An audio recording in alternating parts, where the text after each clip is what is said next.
Chairman Shah Mahmood Qureshi کے case میں remand سے متعلق فیصلہ محفوظ کر لیا گیا۔ پروسیکیوشن نے 30 روز کا ریمانڈ مانگا تھا۔ شاہ محمود قریشی کو عدالت پہنچایا گیا ہے۔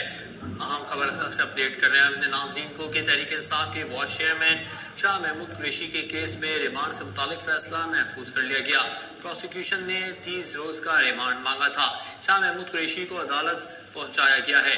اہم اپڈیٹ اپنے ناظرین کو دے رہے ہیں شاہ محمود قریشی سے متعلق تحریک انصاف کے وائس چیئرمین شاہ محمود قریشی کے کیس میں ریمانڈ سے متعلق فیصلہ محفوظ کر لیا گیا۔ پروسیکیوشن نے 30 روز کا ریمانڈ مانگا تھا۔ شاہ محمود قریشی کو عدالت پہنچایا گیا ہے۔ اہم اپڈیٹ اپنے ناظرین کو دے رہے ہیں کہ تحریک انصاف کے وائس چیئرمین شاہ محمود قریشی کے کیس میں ریمانڈ سے متعلق فیصلہ محفوظ کر لیا گیا۔ پروسیکیوشن نے 30 روز کا ریمانڈ مانگا تھا۔ شاہ محمود قریشی کو عدالت پہنچایا گیا ہے۔ مزید جانتے ہیں کہ 21 نیوز کے نمائندے ضمیر حسین ضمیر سے۔ جی ضمیر، اپڈیٹ کیجیے۔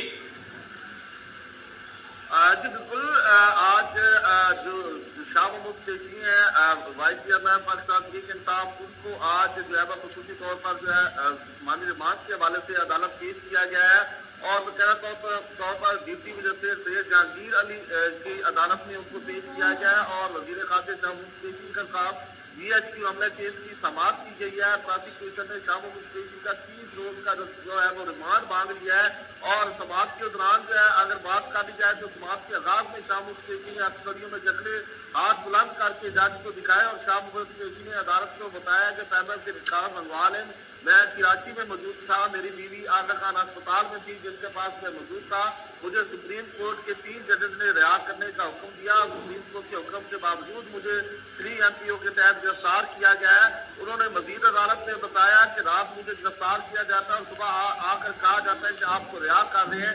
میں نے کہا کیا وجہ ہے کہ کہا جاتا ہے کہ کیس میں سکم ہے، مجھے حکم نامے کے بعد گرفتار کر دیا جاتا ہے اور پھر آرڈر واپس دیا جاتا ہے، مجھے 26 دسمبر کو گرفتار کرنے کا حکم دیا اور پھر ہاتھ سے تاریخ کاٹ کر 22 لکھا گیا اور اس حوالے سے عدالت نے آج مکمل تفصیلات جو ہے شاہ محمود قریشی کے حوالے سے ہے وہ فراہم کی گئی ہیں اور باقاعدہ طور پر اس پر فیصلہ جو ہے وہ عدالت نے محفوظ کر دیا ہے اور جو کسی وقت میں سنا دیا جائے گا۔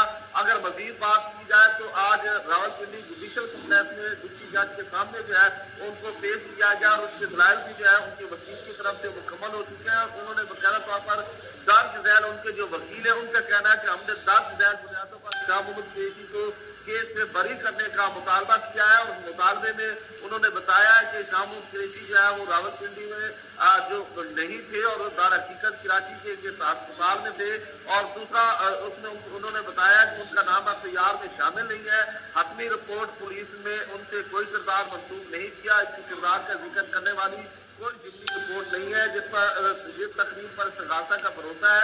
حقیقت میں یہ واضح کرتا ہے کہ انہوں نے پارٹی کارکنوں کو ہر وقت پرامن رہنے کو کہا۔ بہت سے مبینہ ملزمین جو جائے وقوع پر موجود تھے ان کے بعد سے ضمانت دی گئی ہے یا پہلے کیس سے بری ہو چکے ہیں اور ایسی کوئی وجہ نہیں ہے جس کی بنا پر شاہ محمود قریشی کا ریمانڈ مطلوب یا ضروری ہو۔ یہ ان کے وکیل کی طرف سے کہا گیا ہے تو فیصلہ محفوظ کر دیا گیا ہے جو کسی وقت بھی سنا دیا جائے گا۔ تو آج شاہ محمود قریشی کو جو ہے وہ عدالت پیش کیا گیا اور جس کے بعد یہ فیصلہ محفوظ کیا گیا ہے۔ جی بہت شکریہ ضمیر حسین ضمیر، آپ ہمیں اپڈیٹ کر رہے ہیں۔